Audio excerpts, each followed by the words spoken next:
लीजिए पानी पीजिए सरपंच दीदी, आपने तो कमाल कर दिया। गांव में हर घर तक नल से साफ पानी आ गया है। अब तो खत्म हुए पानी के लिए दूर जाने के दिन। हाँ बहन, हमारे दिन सुधर गए हैं, लेकिन ये काम सभी के सहयोग से हो पाया है। अब नल से साफ पानी लगातार आता रहे, ये भी तो हमें ही देखना है ना? जी जरूर दीदी, हम तैयार हैं। तो फिर चलो मेरे साथ बिमला के पास, वहाँ बिमला बताएगी। उसने स्किल डेवलपमेंट यानी कौशल विकास के तहत पंप ऑपरेटर की ट्रेनिंग ली है। उसकी कुशलता और मेहनत से ही हमारे गांव के हर घर में समय से पानी आता है। आओ दीदी, चलते हैं बिमला से मिलने। चलते हैं बिमला से चलो मिलने। चलते। आप लोग भी चलो साथ में। आइए आप सब, आप लोगों को बिमला से मिलाते हैं। बिमला। अरे सरपंच दीदी नमस्ते। आप सब क्या हुआ? अरे बिमला, ये सभी जानना चाहते हैं कि गांव में जो पानी का सिस्टम लगा है उसकी देखभाल कैसे करनी है। अच्छा ये बात है, चलिए हम सब लोग आराम से बैठकर बात करते हैं, क्योंकि कुछ और गांव वाले भी इसके बारे में जानना चाहते हैं। चलो।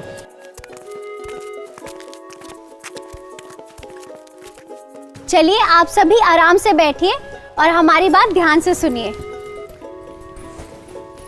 जैसा कि आप सभी जानते हैं कि जल जीवन मिशन के तहत हर घर हर बस्ती में सालों साल नल से साफ जल उपलब्ध कराने के लिए राजमिस्त्री, प्लम्बर, फिटर, पंप ऑपरेटर जैसे प्रशिक्षित लोग चाहिए। और आप लोगों को भी जो काम पसंद हो आप उसमें प्रशिक्षण ले सकते हैं। तो पहले ये बताइए कि कौन कौन अपना नाम लिखवाना चाहता है। बहुत बढ़िया, आप सभी का नाम लिख लिया जाएगा। बिमला, अब ये बताओ, पीने के पानी की योजना के रखरखाव के लिए हमें क्या करना है? अच्छा दीदी, तो पहले ये जानते हैं कि हमें कहाँ कहाँ दिक्कतें आ सकती हैं। पहली बात तो ये कि हो सकता है पानी का स्रोत सूख जाए, जैसे पानी की टंकी टूट जाए या पोखर सूख जाए। इसके अलावा पानी के स्रोत के अंदर लगी मशीन खराब हो सकती है, समरसीबल मशीन या फिर पंप खराब हो सकते हैं। ये भी हो सकता है कि पानी का स्रोत प्रदूषित हो जाए या फिर पानी की टंकी में लीकेज हो जाए। पानी के स्रोत की जगह से गांव तक पानी लाने वाली पाइपलाइन में टूट फूट या लीकेज हो, या फिर बिजली की दिक्कत हो, या फिर वोल्टेज में उतार चढ़ाव की समस्या आए। ऐसी कोई भी समस्या हमारे सामने आ सकती है। इसके अलावा पाइपलाइन की मरम्मत के लिए भी लोग चाहिए। रमेश ने प्लम्बर की ट्रेनिंग ली है और दिनेश भी मदद करेगा, उसे फिटिंग का काम आता है। इन दोनों को भी जल जीवन मिशन के तहत ट्रेनिंग दी गई है। लेकिन पाइपलाइन और घरों में लगे नलों को ठीक करने के लिए सामान स्टोर में होना चाहिए, क्योंकि कभी भी जरूरत पड़ सकती है। हाँ भाई, ठीक करने के लिए जरूरी सामान भी मैं बता देती हूँ। स्टोर में पीवीसी पाइप होने चाहिए, क्योंकि उनमें जंग नहीं लगता।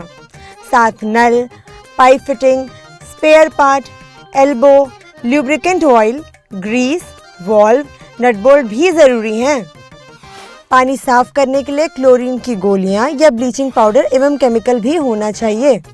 इसके अलावा पूरे गांव में बिछे पाइप का नक्शा भी अपने पंचायत भवन में रखना पड़ेगा। हाँ, नक्शे से पता चल सकेगा कि ठीक कहाँ करना है। बिल्कुल सही।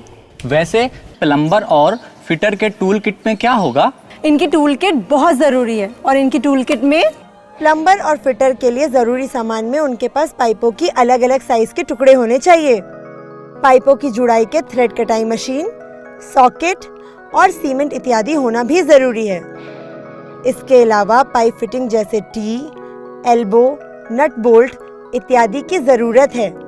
साथ ही pipe wrench, chain wrench, spanner set जैसे औजार यानी अलग अलग नंबर की चाबियां भी होनी चाहिए।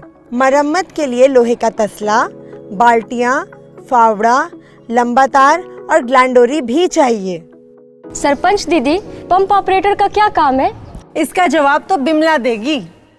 पंप ऑपरेटर का काम भी जिम्मेदारी वाला है। पंप ऑपरेटर को वाल्व लगातार चेक करनी चाहिए।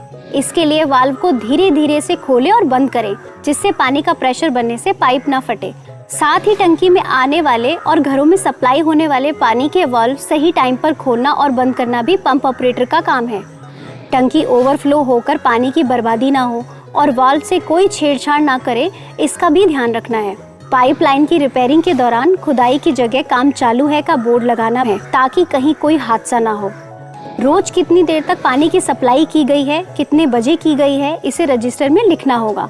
अगर पानी की मोटर या बिजली के मीटर में कोई खराबी आए तो उसे ठीक करवाना भी पंप ऑपरेटर की जिम्मेदारी है। सरपंच दीदी, प्लम्बर को क्या क्या काम करने होंगे? भाई सभी के काम की तरह प्लम्बर का काम जरूरी है। प्लम्बर को टूल किट का बैग हमेशा अपने साथ लेकर चलना चाहिए। पाइपलाइन में लीकेज चेक करने के लिए पैदल ही पूरी पाइपलाइन का निरीक्षण करना होता है।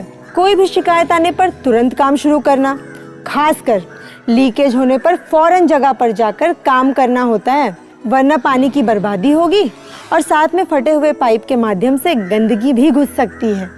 तो समझ गए ना सब? सरकार ने जल जीवन मिशन के तहत हर घर नल से जल पहुंचाने के लिए पानी समिति भी बनाई है।